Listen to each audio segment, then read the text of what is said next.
All right. I wasn't able to do the YouTube live stream. I'm not sure exactly how to do that. So for those who can't um, view this video, uh, I'll put this on YouTube as well, and that way the YouTube subscribers can see this video in its full content. I've had over the past couple days since I did the last recording on the third event, I've had so many requests that I felt that I needed to do the whole entire story or the encounter here on, or here again. So I'm going to make an apology. There were a lot of comments on the YouTube channel that, and I didn't actually post those comments. I have a review mode, so I didn't post those negative comments. But I do agree that I jump around a lot, and that the content that I'm sharing is unclear due to my scattered thinking, or not thinking, but my scattered talking. So I'm going to try and stay focused tonight. I'm going to try to stay right on track and tell this story, or tell this encounter the way it happened. So I will begin like this. In 1992, I was 26 years old. I had, or I have diabetes, and I've got low vision. I was having a lot of trouble with my diabetes at that point, and a lot of insulin reactions and such. And these NDEs that I had were not incurred by drugs or something down that line. I want to explain about the NDEs first. The NDEs are created when a person is nearly dead or has passed on.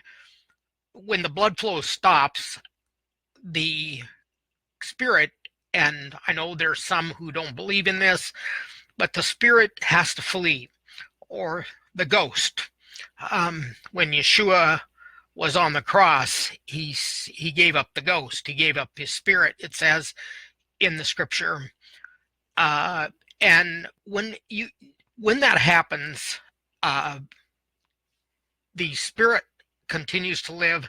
This is the breath of life. This is Yahuwah, and Yahuwah never dies. So to stay on track here and to allow people to understand a little bit about how these NDEs work, they are triggered by death.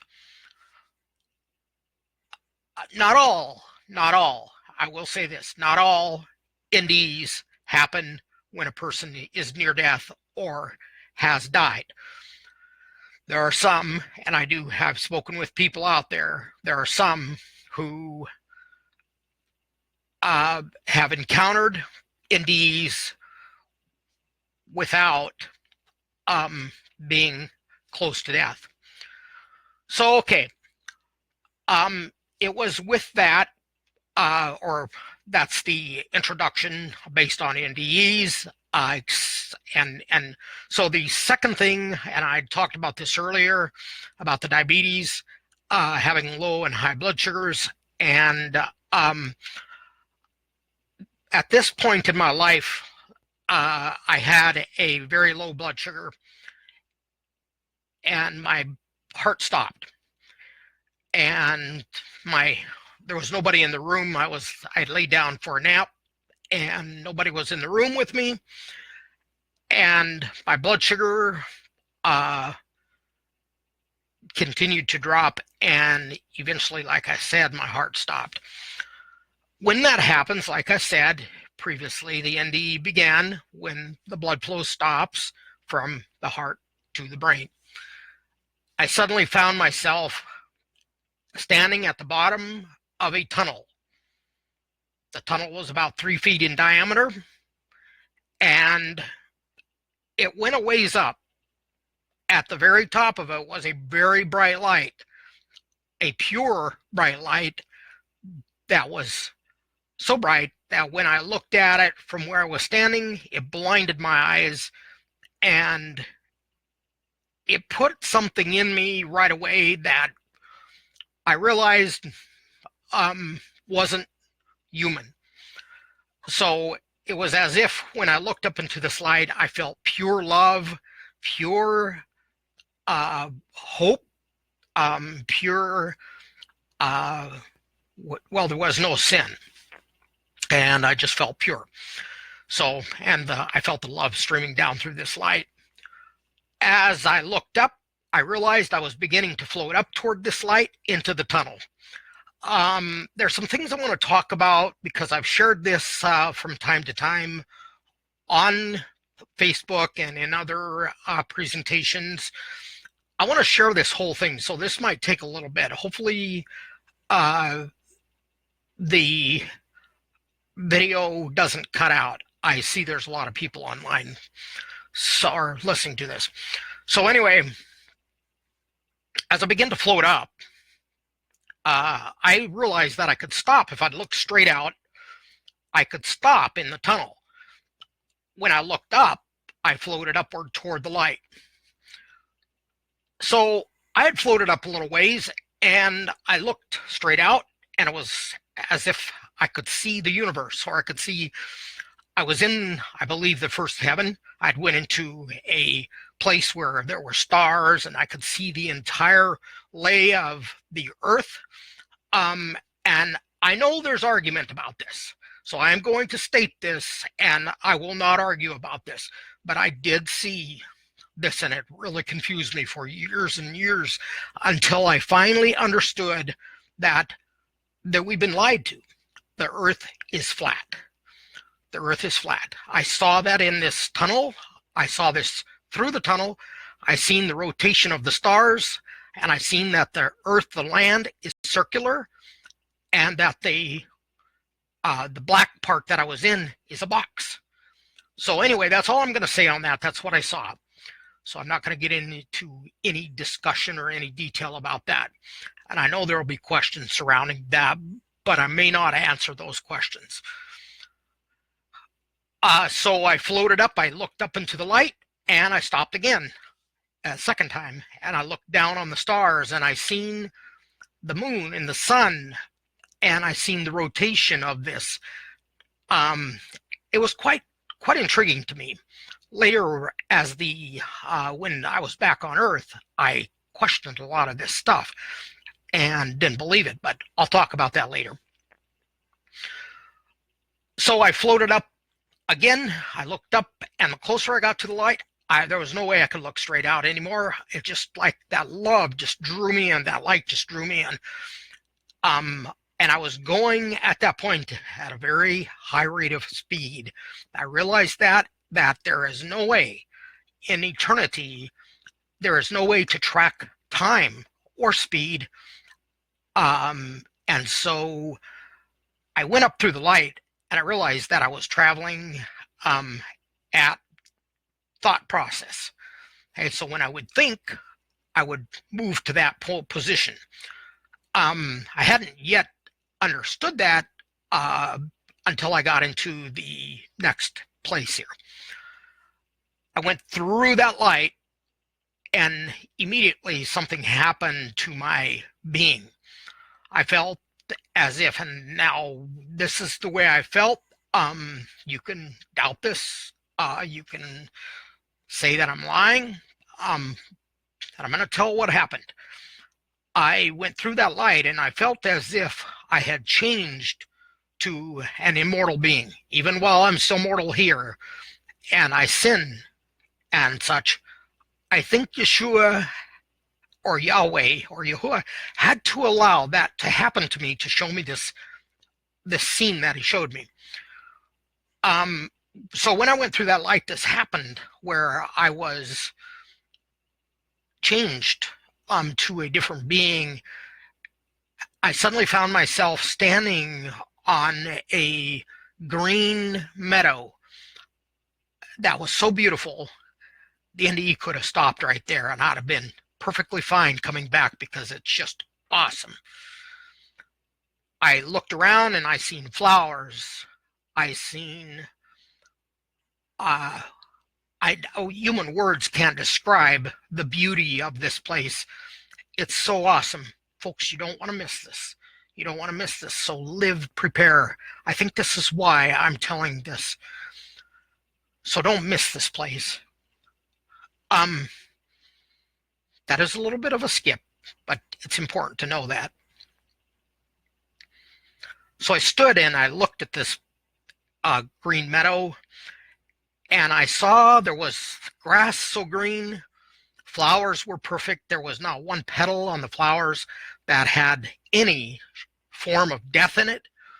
There was no form of death or even a hint of death in the grass. You know, when you look at the grass here, it can be very green, but there's blades in there, or there might be some thistles or some different type of grass. This was perfectly, it was all perfect. It was just so awesome. I looked and there were trees, and to answer the question that I saw, at least, I heard birds chirping. I seen butterflies, the colors of the butterflies and the colors of the flowers. I want to talk about that a little bit. These colors radiated out different colors. They spawned off new colors. And I realized that there was music to the colors. I was fascinated by that. Each time there would be a new color spawned, a new note would be played, and the notes and the colors were infinite. They just kept on going and going and going, and the music got more beautiful and more beautiful. The colors got, it's just fascinating. The dimensions that we see here, we say there's 640 million colors or 640,000 colors on a screen or in the computer world. There's no such a thing over there. The colors are absolutely phenomenal. They radiate out a frequency, so I felt the frequencies. It's all love, pure love. That's what this is. So amazing. So I stood there for I don't know how long, and I looked at this whole scene, and I realized that the flowers and the birds and the branches and leaves on the trees were all singing this beautiful song, and they leaned toward one way as if they were saying, look over there, look over there. And so I looked over there, and I saw a little box, just a little box, glimmering like such beauty. It was just a diamond or an emerald or something like that.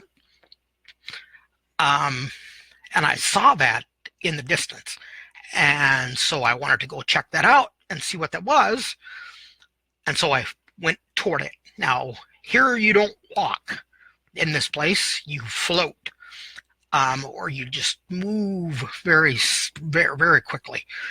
And as I appeared or I got closer to this box, the box got bigger and bigger, obviously. I could see it was exactly same dimensions, as high and wide, that the depth of it even, I could see through it. The depth of it was just, everything was perfect, all four square. Or not four square, but it's like a box. That's what it was.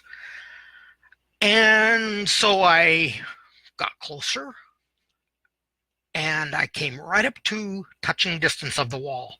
There was this really tall wall, and all the way through, and I could reach my hand out and touch the walls.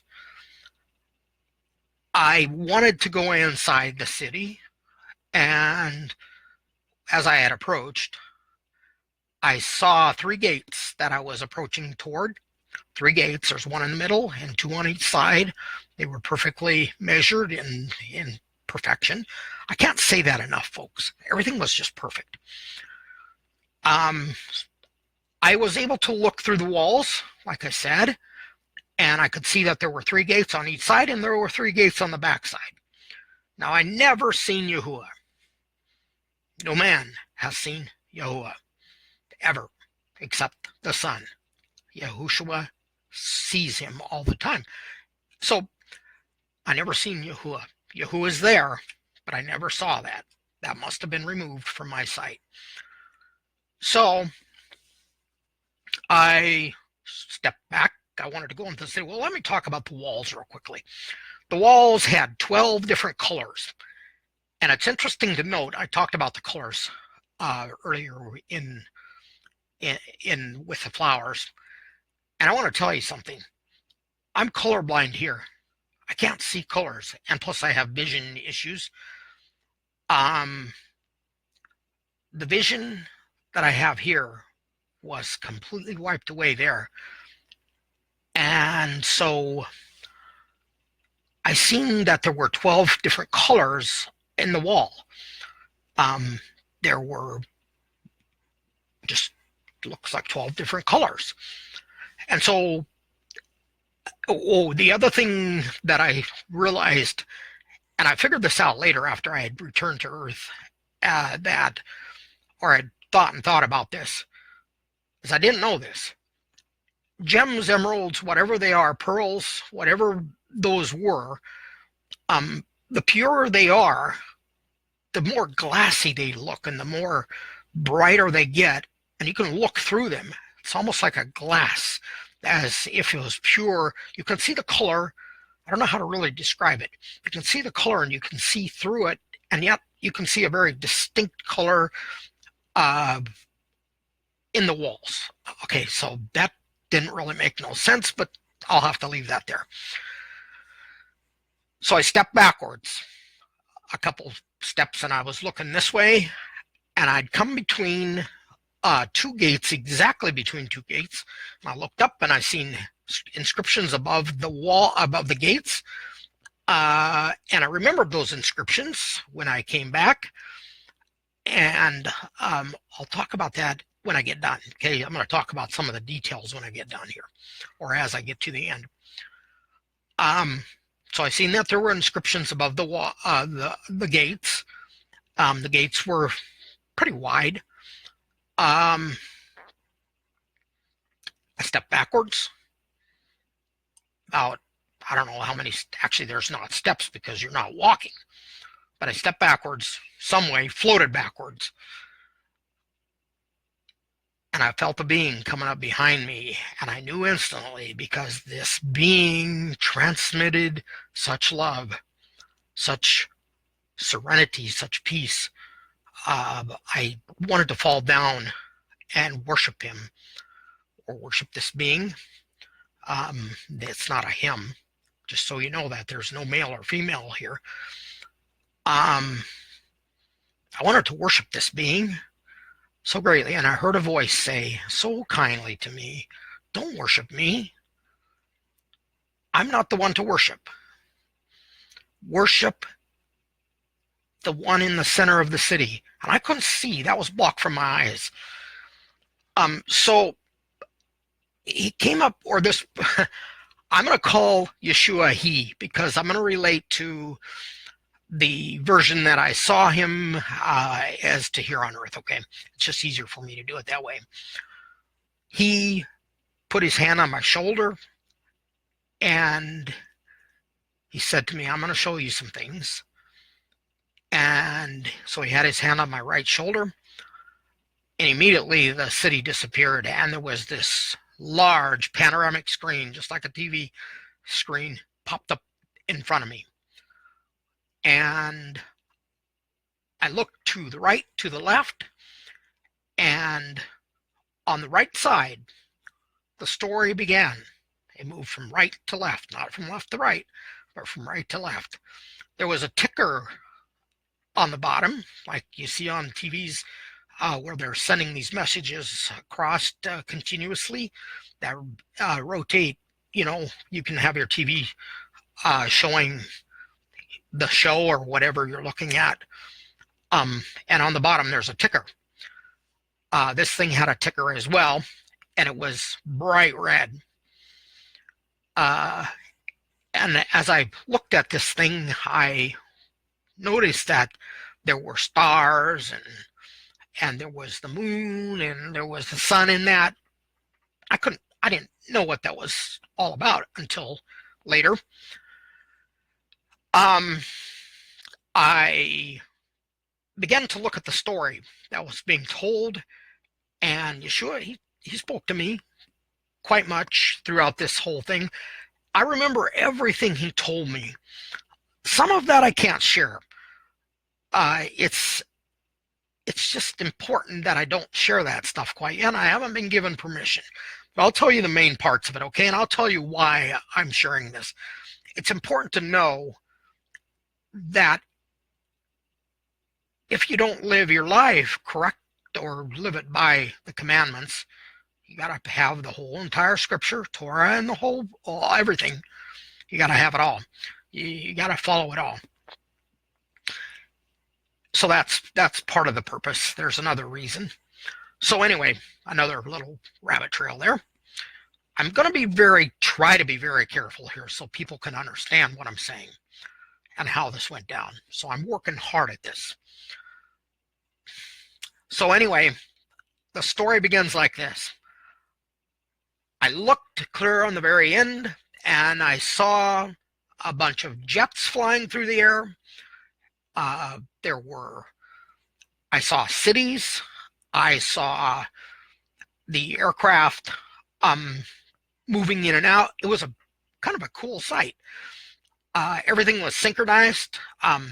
The air traffic controllers, I can appreciate what they do now. I never really thought about this till after this NDE, but there's quite some synchronization that the traffic control or the air traffic controllers have to do. Anyway, I've seen these jets going back and forth, and I stood and watched that I was watching that for a little bit. And suddenly I seen 4 planes, 4 jets. They took off, and they were flying toward their destination. I guess I understood that. And suddenly they turned around. They banked really sharp, and they turned around, and 2 of them flew back toward a place, a city that I didn't know of at that point. And one flew toward another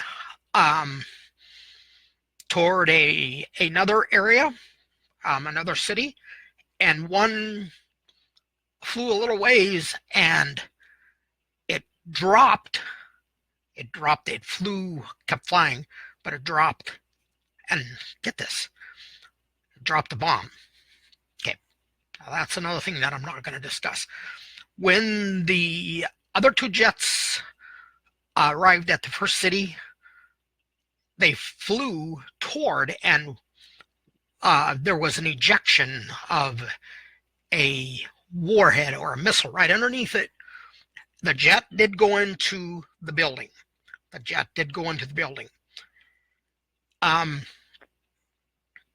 But there was a bomb in front of that. And I'm not saying this because I've watched anything. This is what I saw.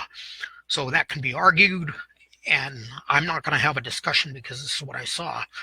I think obviously you know which event this was, but remember, this was 10 years before this happened that I saw this, or 9 years. I'd seen the NDE, or I had the NDE in 1992, and this event, or so I saw that event, and this event happened in 2001. So I seen the whole thing go down exactly like it was recorded, with a few differences. I seen the missiles underneath, or the ejections with fire coming out of them from underneath. So I know that the World Trade Center and the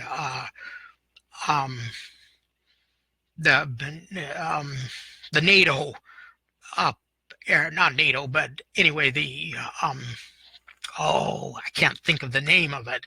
Sorry about that. But anyway, you guys know what I'm talking about.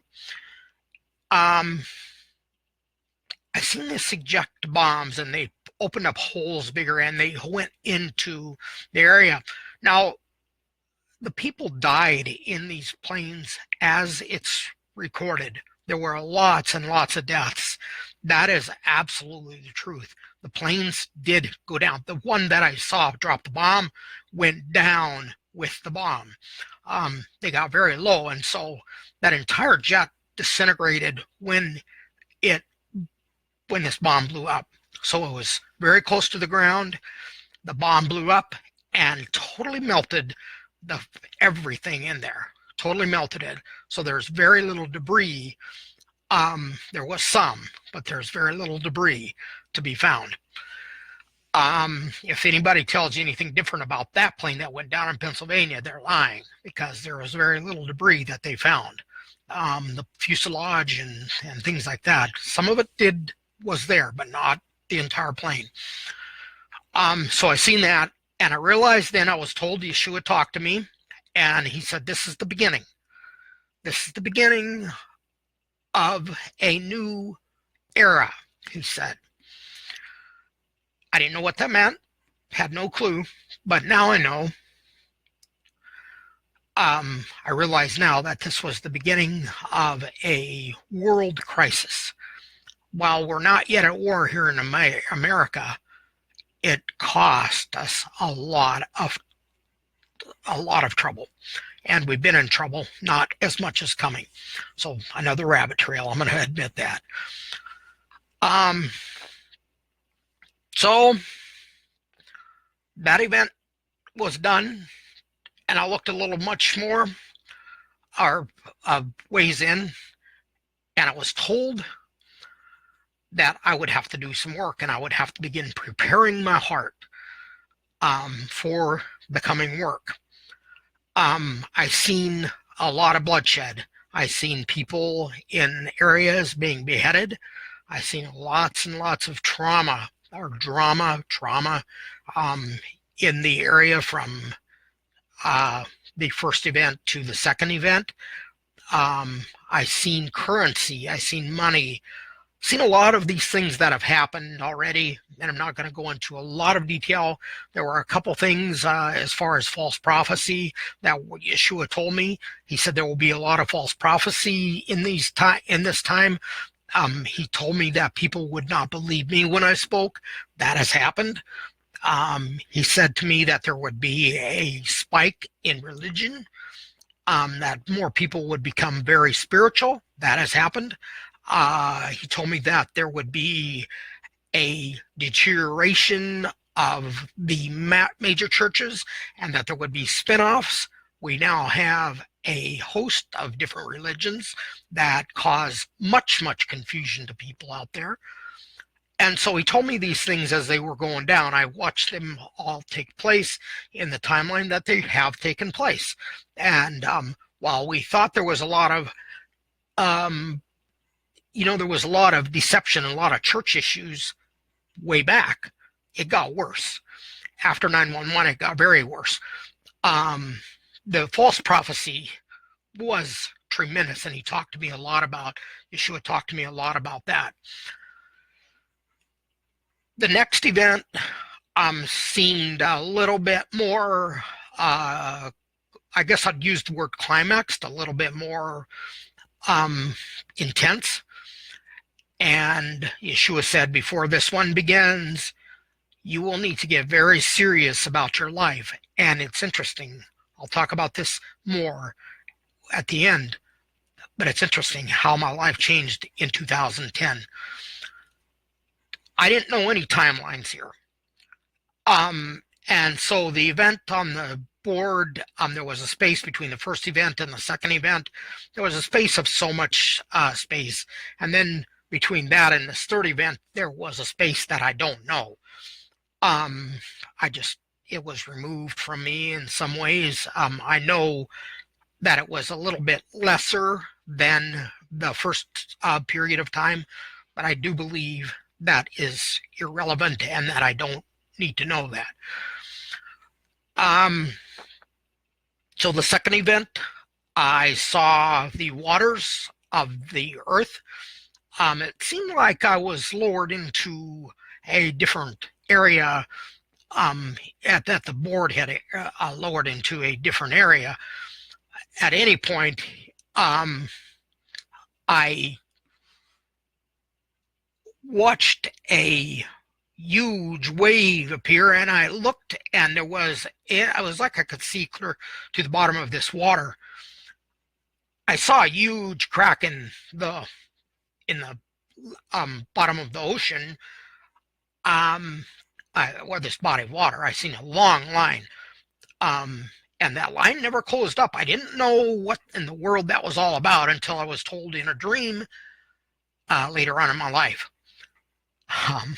There's too many things here that I gotta kind of jump around a little bit, and I hope you can understand that.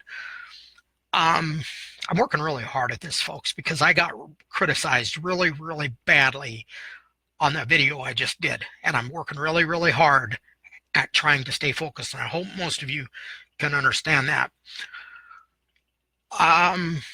So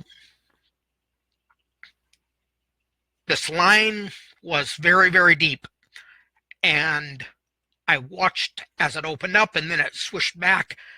I mean, it came back together again, and it was like it slipped over some, and then it opened back up again and did the same thing. So it did two different things. It did two openings and then closing.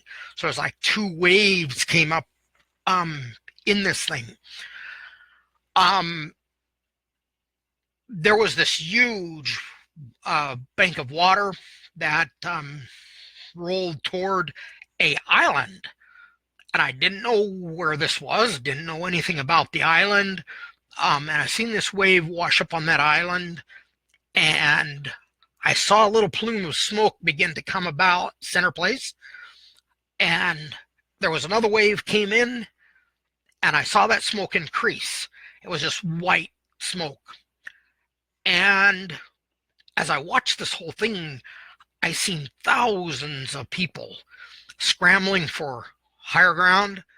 I seen people die, and I seen their spirits being lifted into the heavens, or the heaven coming toward me. Hold on just a second.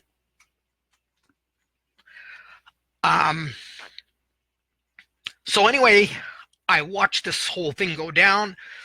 I seen the plume of smoke begin from this place begin to spew out greenish waters or greenish stuff from the place, and the area turned green in the water, and it went out as a circle first, and it went pretty far out, and I seen fishies coming up, sea creatures coming up and dying. They laid sideways on the top of the water, and I seen all kinds of bad things happen.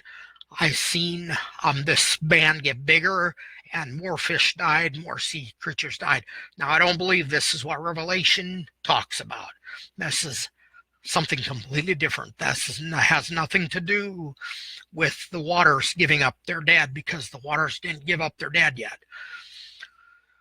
So then it was after that. Yeshua, he was quiet during that period of time, and then he began to speak again. He says, I will show you many things after this happens.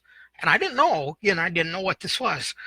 And so he said, I will show you many things, and I will be with you. I will walk with you if you follow my steps.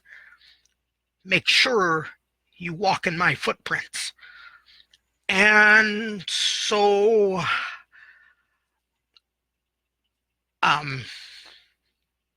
I'll talk about that at the end. This is where the third event begins. I'm going to talk real quickly about the gap between there. There's a very interesting experience. He told me, he says, I was suddenly looking at, on this screen, I was looking at what I knew was the United States, and I saw the state of Texas, and I suddenly saw a man standing there. And remember, this is like a TV screen. I seen a man standing there, and he had a beard about so long, so much. And I was told Yeshua told me, he says, you'll need to go see the man that went through the fire. That's all he said to me. Didn't say anything more. Time moved on, and I've seen more bloodshed.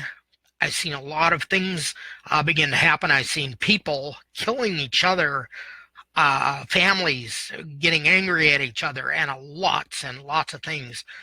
I've seen the cultic world. I've seen the death of little infants. I've seen the death of the abortions and things like that. It was just like the ground was just red with blood. There's a lot of blood that's been shed. And folks, we need to pay very close attention to these things. So there's a lot of things that happened in between there. And again, not things that I don't remember, but things that I cannot say because these things are yet to come. Because they push into, they have little lines, electrical lines, if you will, just to kind of make it so you understand it. I don't know how to say this, but they push into the third event. The third event is the final event that will happen, and that's what I talked about 2 days ago, but I'll share that again here, and I'm going to share more detail. I'm going to share as much detail as I can because this event is the most important event that we will ever go through in the world.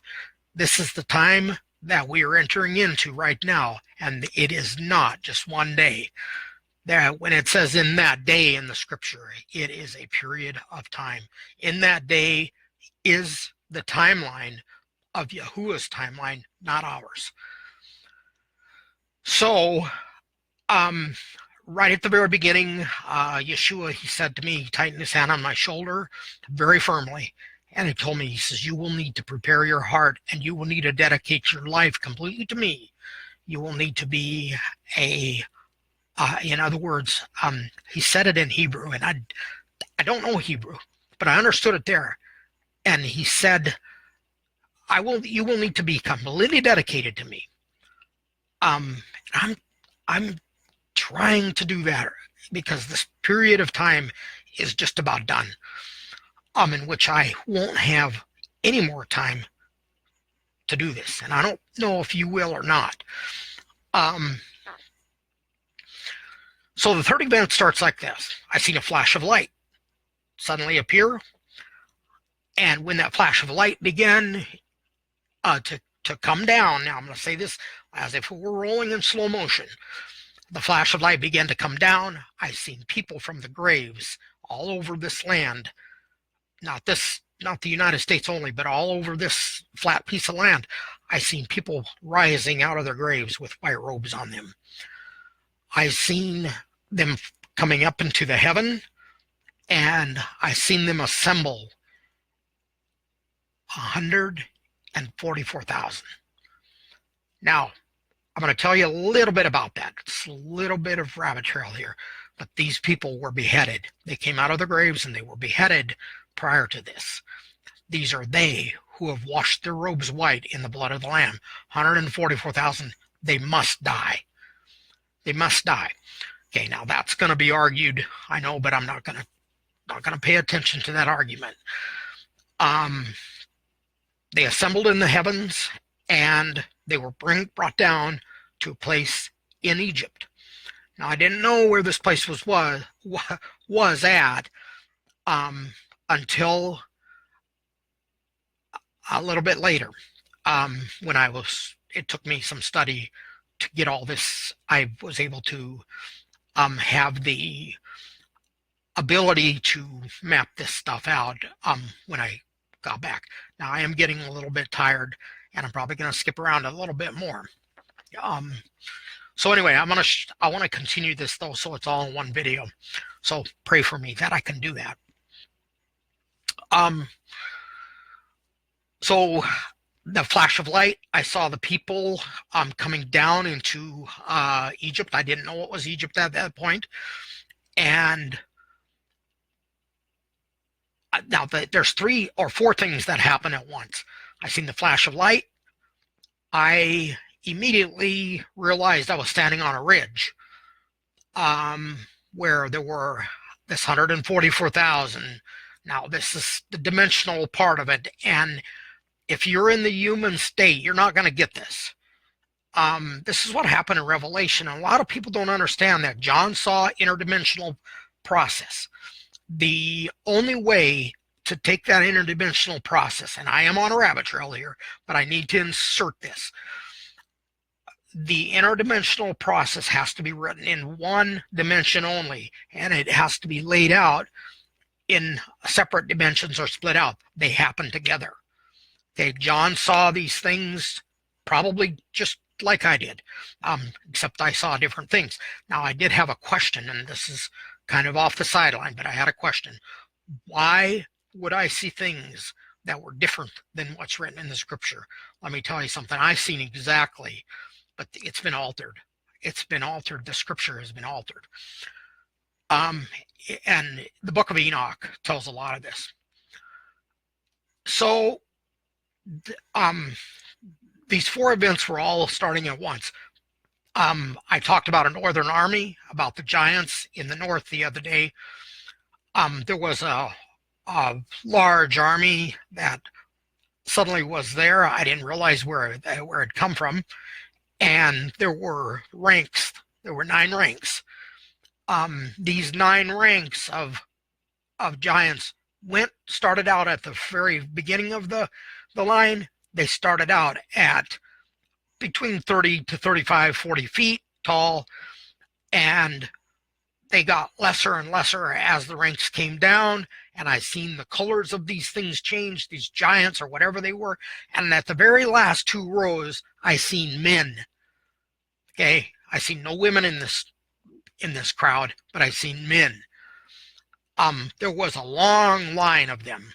There was thousands and thousands of in this army. At the same time, I seen now I'm going to keep going back to that flash of light, because the flash of light is that was just like a split second before the rest of this stuff. I seen the northern army. I realized I was standing on a ridge with half of the 144,000 beside me. I seen a man, and I'm going to be very clear about this too. I seen a man standing beside me that I knew instantly was Yahusha. While he was standing behind me, he had his hand on my shoulder. He had tightened his hand very tightly on my shoulder, and he told me that at the point that this all started to pay close attention. So I saw I saw the men on the ridge, and they all had these black. I didn't know what a shofar was, and they all had these black shofars in their hands. Some of them didn't. Some of them didn't at this point, and they had them down. They were all synchronized, or all in one way. They were pointing toward the outside of the line, toward the front, of course, and they were facing a city that had, again, and I now know that was the Jerusalem that we have today. There were gates in this place, and it was a mess. The city was, in very much turmoil. Anyway, these men were facing that wall, and they had these shofars in their hands. I didn't know there were shofars. They had these pieces in their hands, and as they held them, they put them up to their mouth. They hadn't lifted them yet, but they put them up to the mouth when this flash of light came down. I heard helmets clank on the army to the north. I heard them clank down. Now, when the flash of light came, I looked over and I saw that they were up. Okay, they were prepared to go to war, but they did not yet go to war. When the men on the ridge put the trumpets, are the mouthpieces of the shofars, to their mouth, the northern side or the Northern Army. I'm very sorry. I'm getting pretty tired. Um, the Northern this army clanked their helmets down and they strapped them up. And I heard this all loud boom because there were so many. I took close note of the way they looked, and they looked somewhat like jets. When they had their helmets down, they had these funny-looking noses to them, and even while I could see their outer part, the legs and stuff, such, they moved at a very high speed when they moved. And they started moving. I seen a white horse rider come around, and this is where it gets sketchy. I know why these people say it's got sketchy, because it's all happening at once. There was a white horse rider and or a white horse with a rider on it. Let me say that correctly. White horse with a rider on it, and they began to move away from the ridge. There was again at the first there was this group of 144,000 that was riding behind them, and there was then behind the 144,000 there was a huge amount of people, all dressed in white robes. The 144,000, everybody had white robes on their bodies. It was a fascinating sight.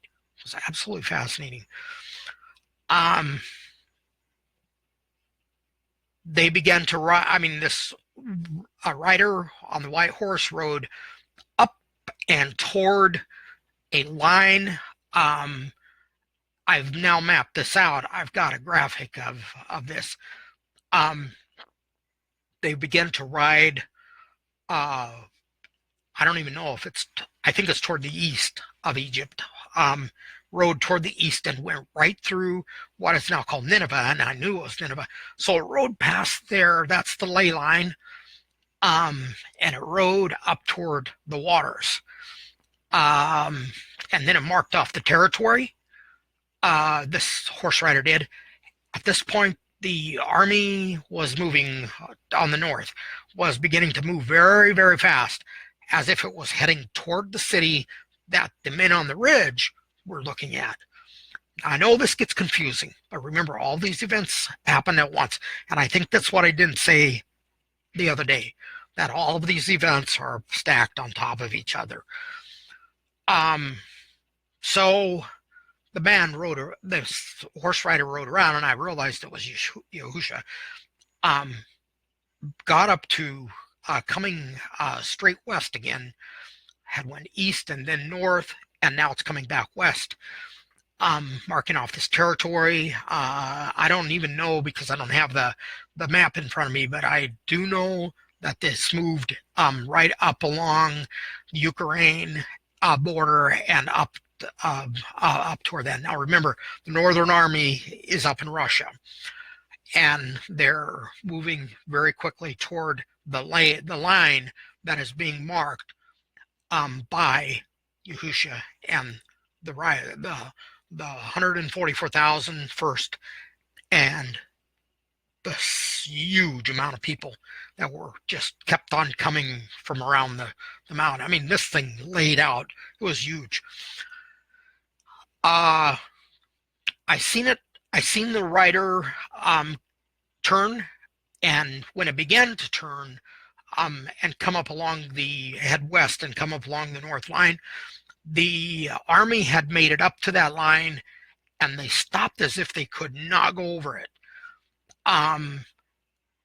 As Yeshua and the men and women and children and all these people moved along that northern line going west, the army actually bowed to them. And I've chuckled many times to note that the evil forces succumb to the good at this point. It's a beautiful, beautiful thing.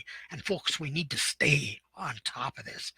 We can't let these things get us down, because this is going to happen. Maybe not in this way. I'm not saying it's going to happen in this way, but you know what? We are going to conquer. when it turned and headed south. I mean, yeah, would have turned and headed straight south. The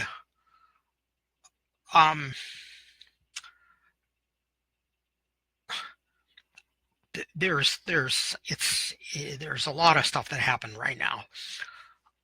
Men on the ridge, they lifted their trumpets, or their shofars in the air and prepared to blow. The rider is riding straight south and is moving at a very high speed now, and turns and begins to ride east again and coming up along a body of water, and then completing that line where it had began at the Egyptian line. It turned and came back toward where I was standing with these men on this ridge, came back up and turned and stopped in front of a rock that had 2 holes in it, and, well, actually it had 3 holes, 2 holes here and one that looked like a face. I didn't know anything about this. I didn't know where this was or anything, but that's what I saw. And so I stopped there. The army on the north was completely stopped, still standing, waiting, as if it was going to come across, but it never did. The horse and the rider and the people had congregated around in this area, and they stopped in front of this rock, and there was a loud bang. There was a loud boom. The men on the ridge blew their trumpets. And then I noticed, I hadn't noticed this before, but I realized that all of the people that were following, except the 144,000 that were there, had shofars. The 144,000 had shofars right behind Yeshua on the ground. They were standing on the ridge beside me too. They had silver trumpets in their hands. Every person outside of the 144,000 had a silver trumpet. They did not yet blow those, but the sound of the trumpets blew, and the rock split right in half. That rock split right in half. And I saw a line, a red line going down. I didn't say this the other day, but I saw a red line going down, and Yeshua spoke to me. He says, "That's my blood. It lives." I then saw a gold box inside of this rock. Didn't have a clue what that was. Couldn't make out too much of the box, but I saw a gold box in there, very, very shiny. And on a ledge, right back, I seen stones, and I was able to see these. I seen transcription on the stones, and right beside it, I seen a black cassette tape. So I didn't make clear, but I seen a cassette tape, and when I saw that, Yeshua said to me, "You'll need to go in there before I ride and get that tape and take a sample of my blood." Okay, that's about to happen. So when the trumpets blew and the horse ride, this rock split open, there was something that happened so fascinating on the boundary that went from east to west, or from east to west on the northern line.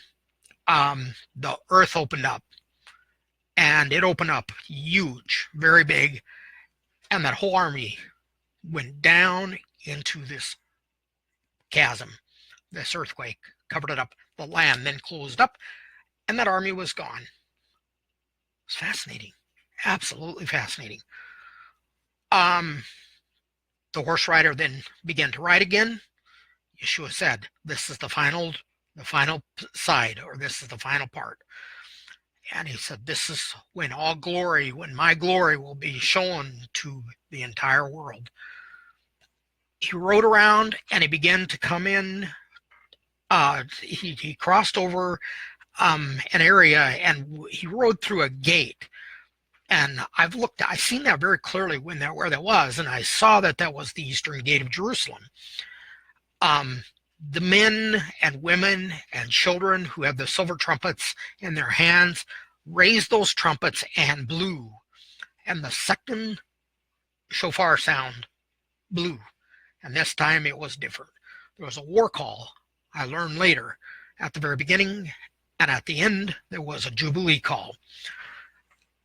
The horse rider rode into the city, and all the people went into the city, and I was suddenly standing in front of that block that I'd seen at the very beginning. What a fascinating thing. Yeshua took his hand off my shoulder, and he asked me, he says, "Do you have any questions?" And it makes me a little upset, but I understand he's a very gracious and merciful father, leader to us as humans. He's not the Almighty Father. He's not Yahuwah, but he is our leader and our shepherd here.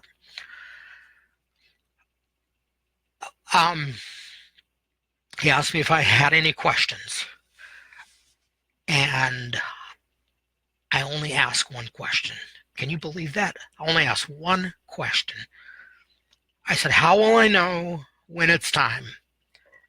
And he said to me, "I will show you. I will show you." I had no clue what that meant. He said, "I will tell you, not show you." He said, "I will tell you." So, and then he asked me, he says, well, he didn't ask me, he just told me, he said, "I have to send you back." He said, "What you've seen, you will not be able to remember until it's time." And so, 2012, I began to recall some of this stuff, and I've seen a lot of it replayed in my in visions and such. And I'm recalling the entire NDE. I was sent back, and the next thing I knew, I was laying in my bed, and my mother was standing over me with a glass of orange juice in her hand, and she had just treated me for the instant reaction, and I came to. Now, I didn't talk about this for about 2 weeks. I was very angry at her for bringing me back because I wanted to stay there. And it was very traumatic for me. The next couple weeks was a pretty tough time because, once you've seen something like that, you don't really want to be around here. So I want to talk, now I'm back, I'm going to talk a little bit about, let's see, I think I'm just going to share the event in 2010, right after the 2010 event. At least this is what the Spirit is bringing to me right now. I'm just going to share this. I had an office. We're in an apartment in it's not a big apartment, but it's comfortable. And I had an office right below. Worked out really well. I was doing healthcare billing. I'm a computer programmer, and I'd written my own software to do online billing, claims billing, and such. And I was in the apartment upstairs. We're in an elevated part, and my office is right below. And I forgot my phone charger down there in the office. And this is like a couple weeks after the 911 event. I've kind of wondered if it wasn't around Passover time, but I don't know that. Anyway, I felt the hairs on the back of my neck bristle up, and asked my wife, asked Teresa, if she would go down there and get that. And she offered to go down and get it. And I said, "No, I'll go down and get it," because I kind of felt that something was gonna happen, and that somebody was in the building that I really didn't want to see.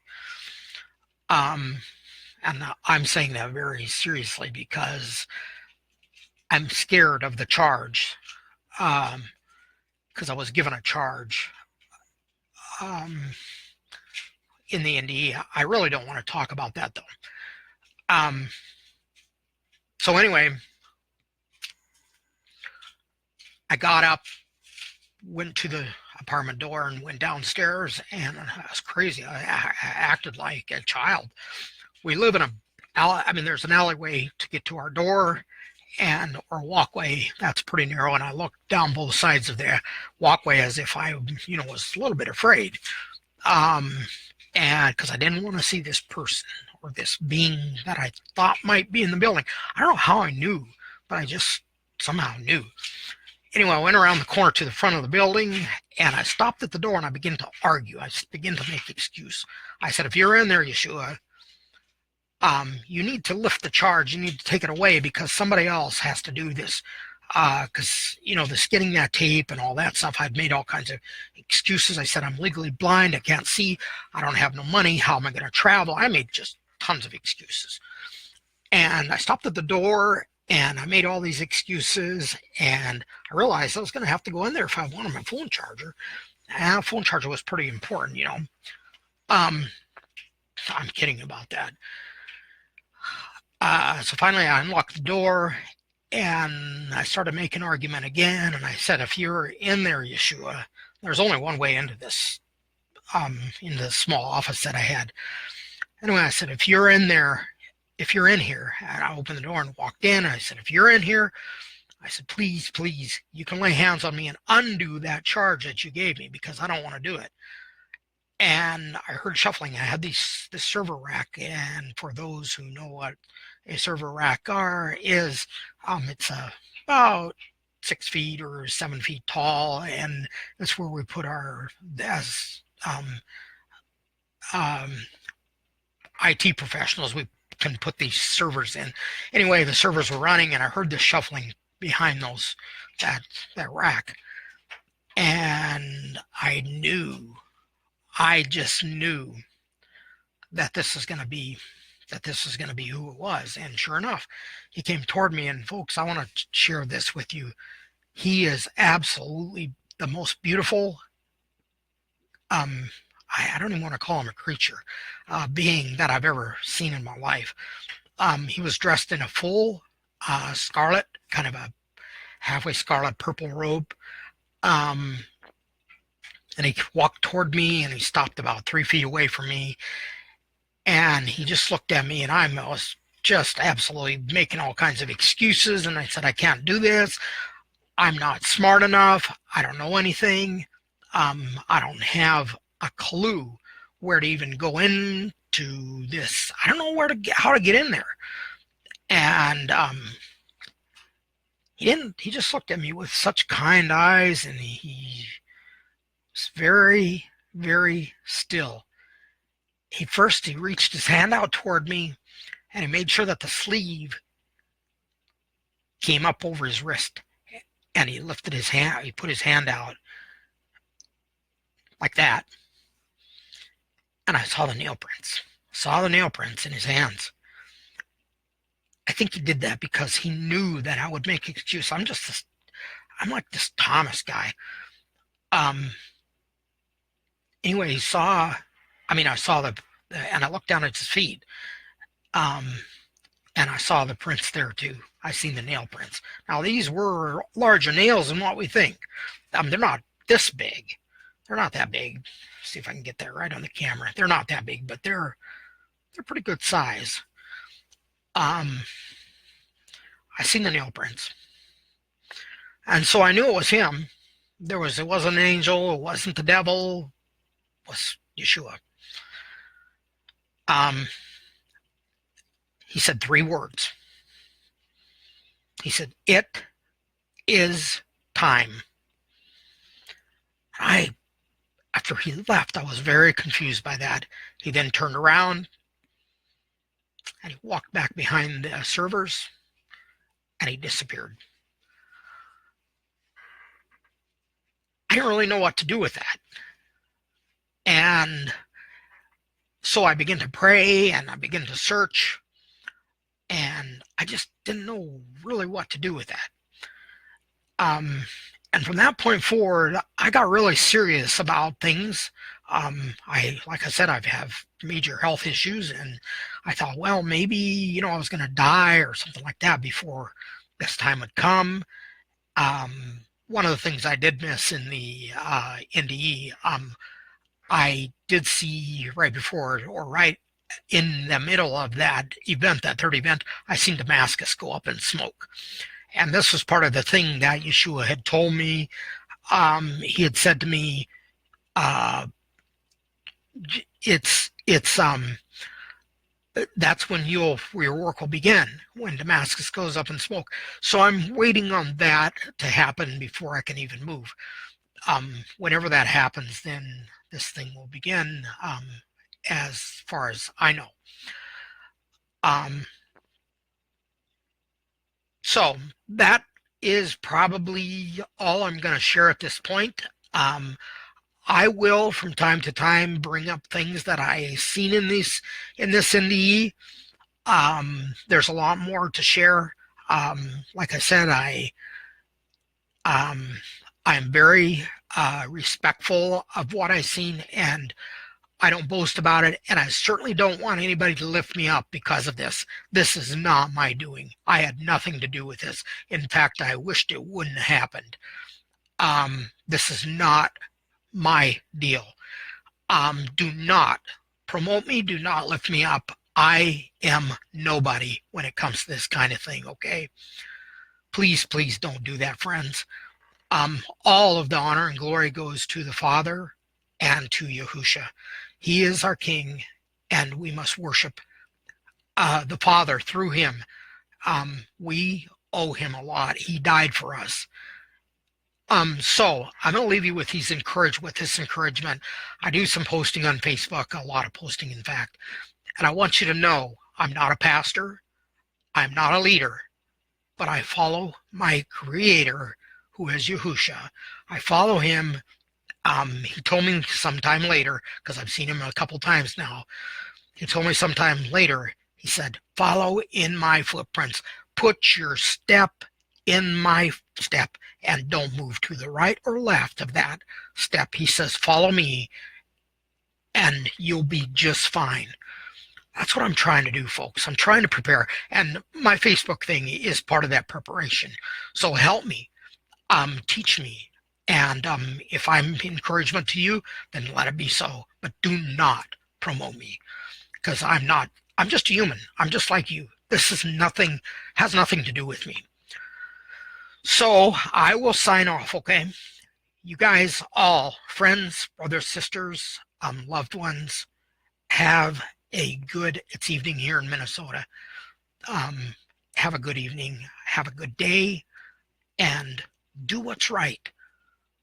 Serve the King. Shalom.